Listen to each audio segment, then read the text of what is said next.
Olá, este é o Momento Saúde. Para começar, vamos tratar de depressão e ansiedade. De acordo com os últimos dados da OMS, Organização Mundial da Saúde, a depressão afeta 322 milhões de pessoas no mundo. No Brasil, cerca de 6% da população sofre com esse mal, o que faz com que o país detenha o título de maior prevalência do transtorno na América Latina. Mas não é só isso. Nós, brasileiros, também somos recordistas mundiais quanto aos transtornos de ansiedade. São quase 10% da população afetados pela doença. Ansiedade e depressão são os temas tratados pela psicóloga Eliana Benguela. Uma coisa é uma doença, uma patologia, outra coisa é uma queixa, né? E essa me parece ser uma das questões, assim, complicadas hoje em relação à depressão e à ansiedade, né? As pessoas, elas têm se queixado, né? Essa é uma queixa constante, né? A depressão e a ansiedade, né? Só que muito rápido as pessoas falam, né? Eu tenho depressão, eu sou deprimido, né? Na psicanálise, né? Desde o Freud, né? Isso não foi tratado, né, como uma estrutura clínica, exatamente como uma patologia. Se fala de depressão como um estado de depressão, né, que o sujeito apresenta, né. Mas dentro da psiquiatria isso também tem uma longa história que eu não teria como abordar aqui, né. Então vou focar um pouco, né, na questão da psicanálise, né, porque o que a gente vê é que assim, teve uma tendência a coincidir algo que tem assim, uma história desde dos gregos, que é coincidir a depressão com a melancolia, né? Que seria assim, um estado que para os gregos tem a ver com o humor, né? Que teria assim, uma certa gravidade, né? Mas na verdade assim, nem tudo que aparece como uma queixa de depressão, se trata, né, de um estado, de uma condição mais grave, né, do sujeito, né? O que não quer dizer sofrimento, tá? Isso é importante que a gente faça essa diferença. Aquilo que faz sofrer, né, e aquilo que, vamos dizer, que traz para o sujeito impossibilidades muito grandes, né, de lidar com isso, ou que precisa de formas muito específicas, né, de lidar com a sua condição.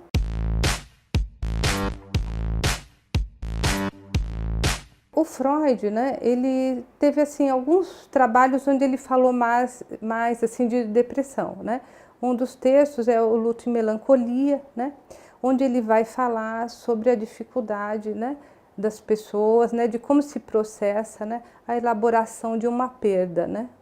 Então ele vai falar do trabalho de luto, né, que o sujeito precisa fazer frente a uma perda, né? E da melancolia, né, que é uma dificuldade de fazer o trabalho de luto, né, e onde o sujeito, né, a pessoa, ele volta para ele mesmo uma grande agressividade, né? Então, uma agressividade no sentido de se culpar, né, de uma maneira assim, né, muito pesada, né, e uma dificuldade maior, né, de elaboração, de fazer esse trabalho de luto.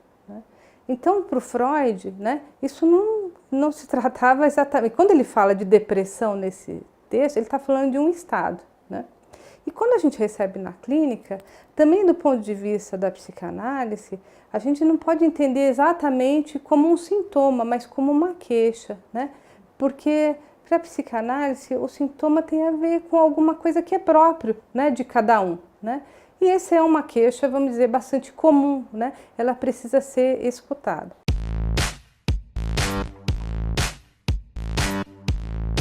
Com as descobertas, né, que foram ocorrendo, especialmente, né, no século passado, que não está tão longe para nós, né, está perto, né, a partir dos anos 50, né, dos antidepressivos, né,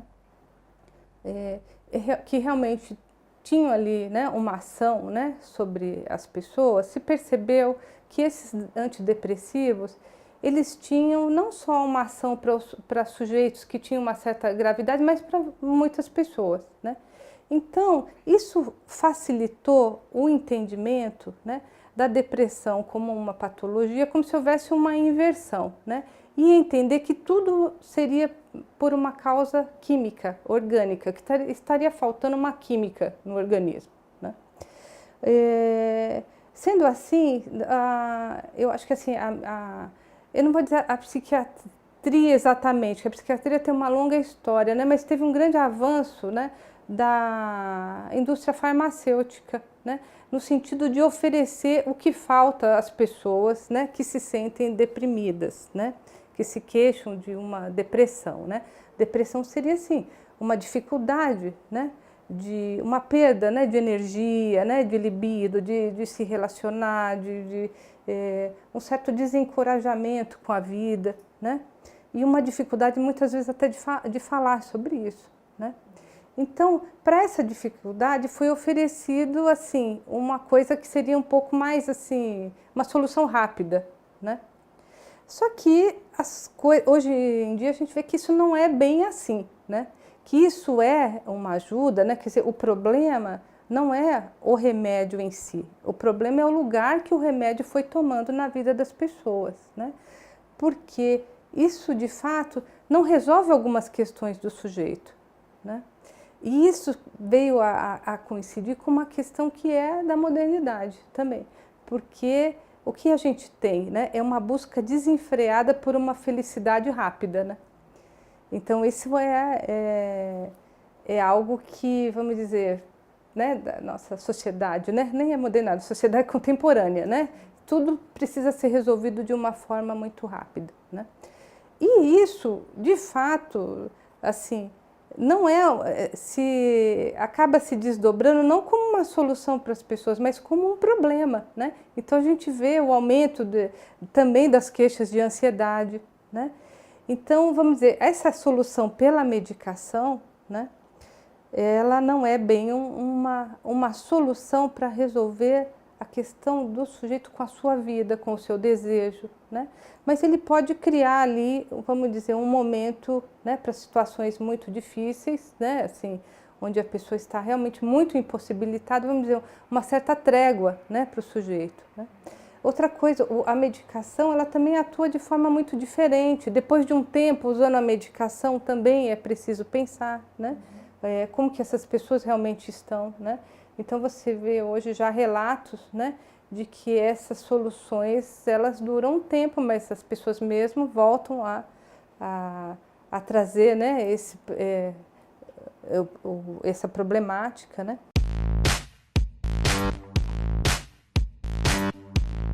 A escuta psicanalítica, né, ela faz com que cada pessoa se implique, né, no porquê que ela está de determinada forma, né? Por que está acontecendo algumas coisas, né? Então a pessoa,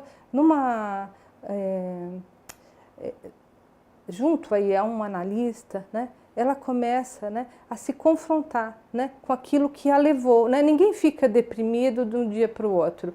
Pode parecer que ficou, né? Pode ser que um dia a pessoa assim acorde e fala, nossa, hoje eu estou muito mal, mas não quer dizer que isso começou ali, né? Então, a psicanálise, ela é uma possibilidade, né, para aqueles que querem, né, se implicar nisso, né, e realmente, assim, uma transformação nesse sentido, com o seu desejo, né, com a vida, especialmente com o desejo, né, porque essa questão do desejo é uma questão muito séria, né, para a depressão. O Momento Saúde volta já já com um pediatra.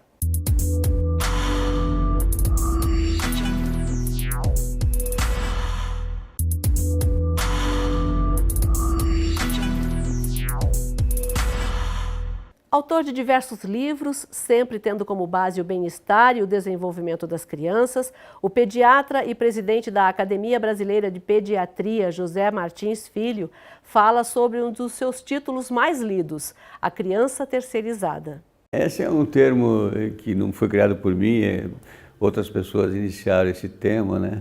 Eu lutei mais com a questão da criança terceirizada, esse termo foi eu que criei num livro meu chamado A Criança Terceirizada, né? Que graças a Deus foi muito bem lido. O problema é o seguinte, a gente vive hoje um momento muito complexo. Primeiro que os pais e as mães trabalham, Ambos saem de casa precocemente. Raras são as pessoas na família que um dos pais, principalmente a mãe, pode ficar com os filhos nos primeiros anos de vida, porque todo mundo está aí correndo atrás do sustento. Isso determina uma série de situações, de atitudes que não são boas para as crianças e vão precocemente para as creches. Ir precocemente para a creche, ir para uma creche com 4 meses, isso é realmente uma coisa inadequada. O mundo inteiro condena isso. Uma criança só tem imunidade boa para ir para uma creche, geralmente após os 2 anos. O ideal é que até 2 anos eles pudessem viver em convivência com a família. Se a mãe trabalha, o pai ficar junto. Se o pai não pode, ir cobrindo com alguém da família, porque eles têm menos infecções, menos problemas de doenças físicas, mas também emocionais. E uma das coisas mais importantes, que é consequência da terceirização infantil, é que as crianças vão precocemente, às vezes, para lugares onde não existe espaço verde, onde não tem animais, onde não tem cachorrinho, gatinho e tal. Você sabe que crianças que convivem com animais, eles têm menos doenças, eles têm mais imunidade, principalmente cães, etc., gatos. Eles precisam disso. Outra coisa, eles precisam de verde, eles precisam de árvores, eles precisam subir em árvores, eles precisam andar descalços, eles precisam rolar na lama, porque isso, inclusive, melhora a imunidade deles.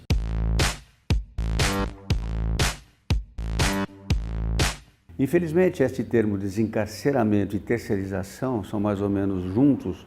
Terceirização é aquela criança que não tem a família para cuidar, acaba sendo dado para outras pessoas, às vezes bem, às vezes mal. E o encarceramento são essas crianças trancadas em salas fechadas. Escolas cujo recreio é pequenininho. Tem trabalhos mostrando que quanto mais tempo a criança tem para brincar na escola, ela é melhor aluna, ela tem melhores notas.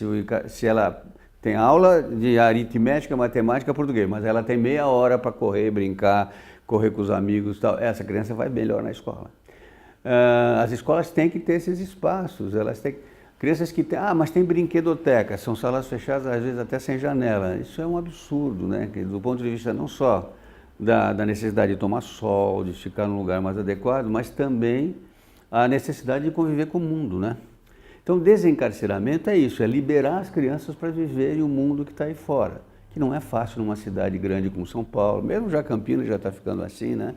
E que o ideal é que a gente combine bastante com as pessoas para que elas possam realmente ser adequadamente cuidadas. Isso tem um papel fundamental, que eu acho que a gente não pode de maneira nenhuma deixar de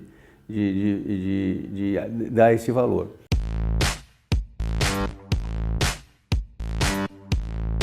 Algumas pessoas acabam sempre tendo a dificuldade maior de não entender que as crianças são o futuro da humanidade.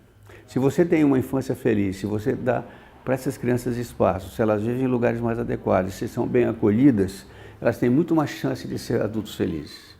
Se elas têm estresse, se elas têm dificuldades, elas liberam alguns hormônios, adrenalina, cortisol, lá pelo suprarrenal, pelo cérebro, que leva a alterações cerebrais e que marcam e que depois na vida adulta a gente não entende por que elas têm dificuldades escolares, por que elas são agressivas, por que há violência. Num dos meus livros eu falo sobre a gênese da violência na infância. Claro que essa sociedade violenta que a gente vê, ela tem a ver com a pobreza, com a miséria, com a falta de condições de vida, de boas escolas, mas tem muito a ver também com a falta de amor. Crianças sem pai, sem mãe, crianças que são judiadas, crianças que não têm acolhimento, né? E isso é uma diferença brutal. Quando você consegue mostrar para a sociedade que as crianças precisam disso, você consegue melhorar a vida dessas crianças e, consequentemente, da sociedade em que você vive.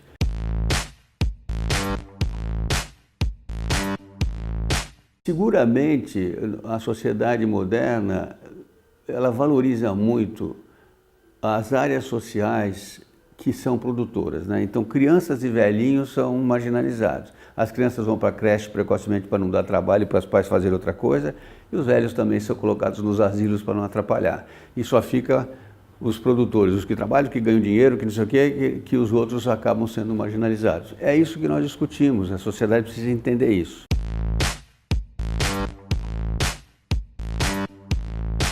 Nos países desenvolvidos, as licenças maternidade são de 2 anos. Em alguns, se a mãe não amamentou mais, parou com 1 ano, e quer voltar ao trabalho, que ela ganha melhor que o pai pode ficar em casa cuidando do filho e ganha uma licença para ele cuidar do filho, porque essas sociedades sabem que o melhor lugar para uma criança é junto da família, não é em creche tão precocemente. E quem ama as crianças cuida melhor e dá muito mais atenção. E leva essas crianças para passear. Eu falo com meus clientes às vezes, você passeia com o papai, com a mamãe? Outro dia um menininho de 4 anos me disse, a gente vai no sábado no shopping e domingo no supermercado. Isso não é passeio de criança. A criança tem que ir para jardim, para praça, tem que ir para um lugar onde ela possa viver. Essa é uma visão do desencarceramento e da não terceirização infantil.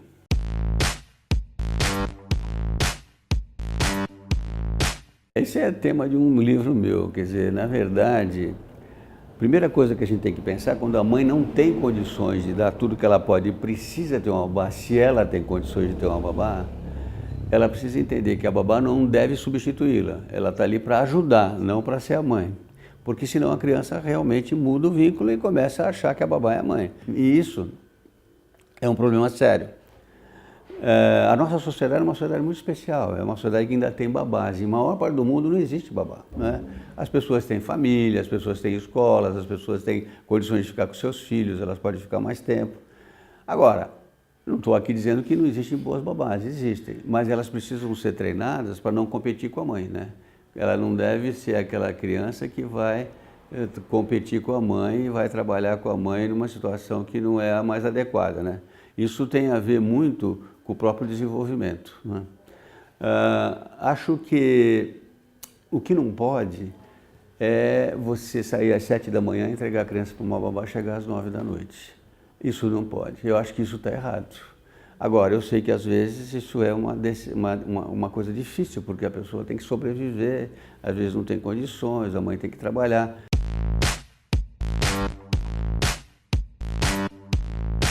O ideal mesmo era ter se precisa pôr uma creche no local de trabalho, para a mãe estar trabalhando e estar perto do seu filho. Vai lá, amamenta, volta, ele está lá brincando com outras crianças, vê a mãe toda hora. Esse é o ideal. Agora, a segunda coisa, se não é possível isso, é que a mãe venha em casa pelo menos almoçar, se ela puder. A terceira opção é deixar com alguém da família que a criança tenha amizade, a tia, a avó, a mãe. A última opção é realmente a creche antes dos 2 anos. Depois dos 2 anos, a criança já está se socializando, começa a falar bem, já se defende, ela começa a entrar. Mas dizer que um bebê vai para a creche para se socializar é mentira. Um bebê de 3, 4 meses, 5, ele não está se socializando. Ele está voltado para dentro dele e precisa de carinho e de atenção, né? Isso é muito importante. A gente volta já.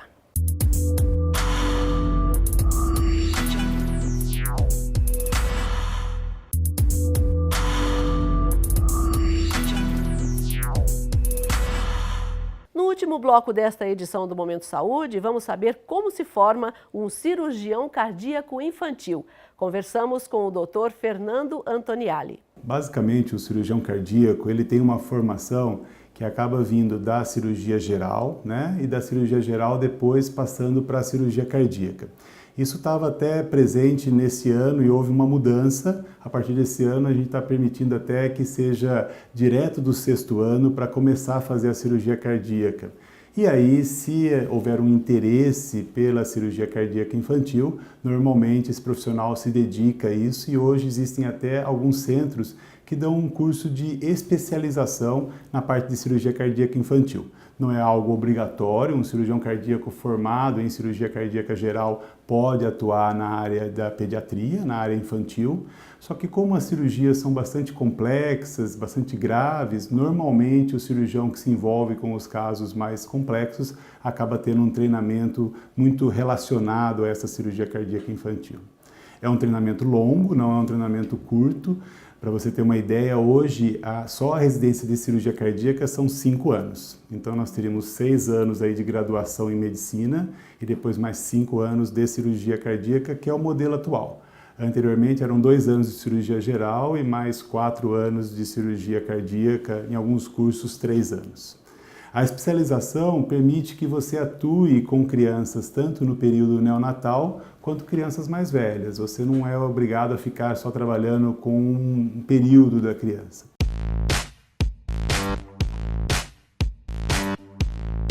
Mas a minha formação acabou sendo toda aqui em Campinas. Eu me formei aqui pela Unicamp, eu fiz os meus 6 anos de graduação, né, na Unicamp, de medicina.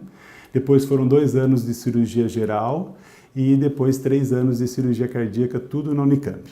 Daí eu passei a me envolver com a equipe, a Clínica Cardiocirúrgica de Campinas, né? Comecei a trabalhar com a equipe e parti aí para a especialização na parte infantil, me dedicando mais à cirurgia cardíaca em crianças, né? Tanto no período neonatal quanto crianças maiores.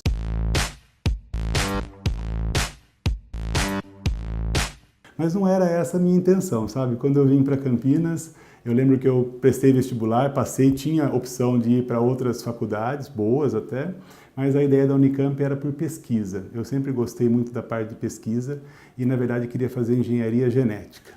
Eu acho que isso para todo aluno, né, todo aluno que está no, não sei, no terceiro colegial, no cursinho e que pensa em fazer uma área, é sempre bom ter, além do pai, que agradeço muito aos conselhos que eu tive do meu pai, da minha mãe, também um professor bom que aconselhe. E eu queria fazer biologia, sabe, Ana?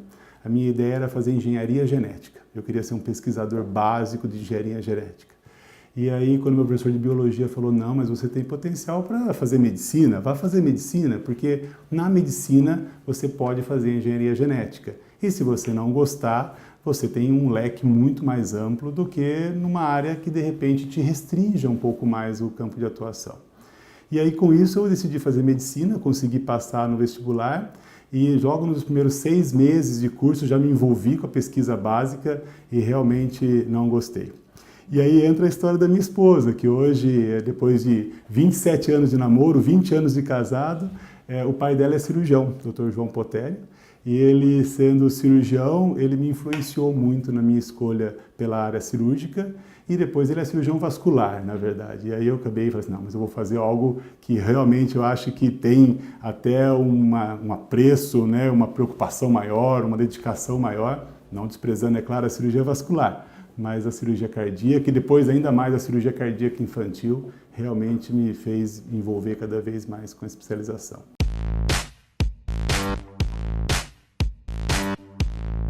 Na verdade, a cirurgia cardíaca infantil é uma cirurgia que sempre existiu junto com a cirurgia cardíaca geral.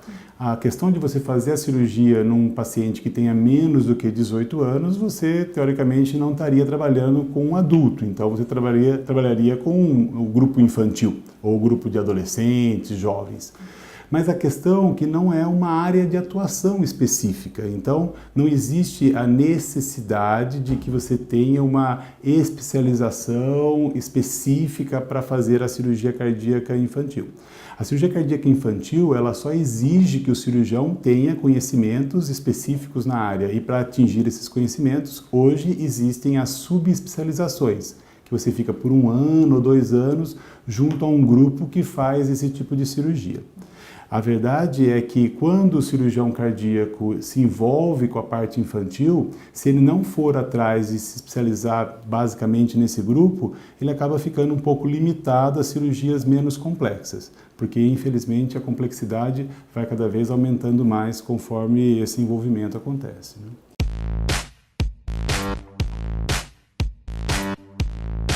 Acho que uma coisa que a gente tem que está melhorando muito no nosso país são os resultados com as cirurgias complexas, né? A gente tem tido um trabalho muito importante em melhorar a parte de circulação extracorpórea, porque para você fazer uma cirurgia cardíaca, algumas você consegue fazer com o coração funcionando. Outras você precisa colocar o coração em repouso, né? E para colocar esse coração em repouso, alguém tem que substituir a função de oxigenação do sangue e circulação do sangue. E isso quem faz é a circulação extracorpórea. Então a gente tem trabalhado bastante no Brasil para melhorar a nossa qualidade de circulação extracorpórea, para que os nossos pacientes possam ter cada vez melhores resultados.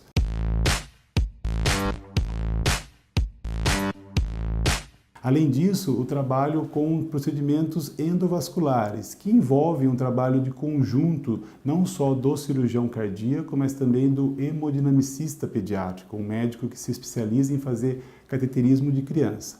e nessa hora, trabalhando em conjunto o cirurgião cardíaco e o hemodinamicista, algumas vezes a gente pode evitar a necessidade de uma extracorpórea e fazer um tratamento com o coração funcionando. Então a gente não precisa parar o coração para poder tratar um problema dentro do coração. A gente consegue fazer isso de uma forma conjunta. Acho que é uma área de atuação onde exige a atuação dos dois profissionais, não dá para você querer fazer sozinho nem de um lado nem do outro. E pensando sempre no benefício do paciente, uma maneira que ele possa sair curado ou pelo menos melhorado em relação ao problema que ele tem, mas evitando possíveis complicações que possam advir do tratamento que você está propondo, né?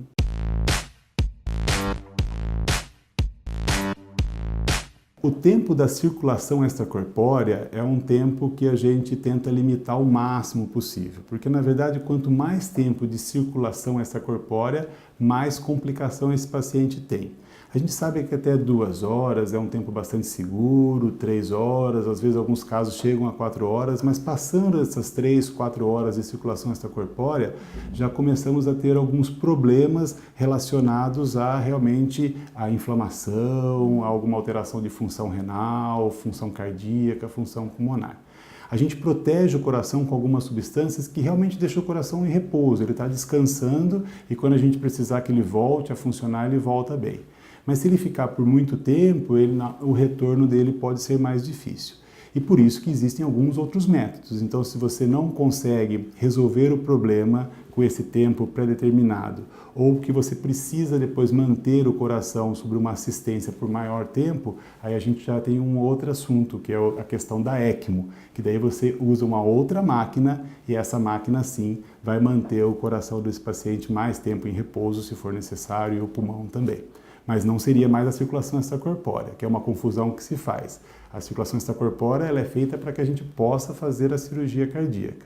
E já a ECMO é uma coisa para poder manter esse paciente por dias ou por semanas, para que a gente possa aí sim recuperar esse coração e recuperar o pulmão também. Ficamos por aqui. Se quiser rever algum programa, é só procurar no nosso canal no YouTube, TV Câmara Campinas. Obrigada pela companhia e até o próximo.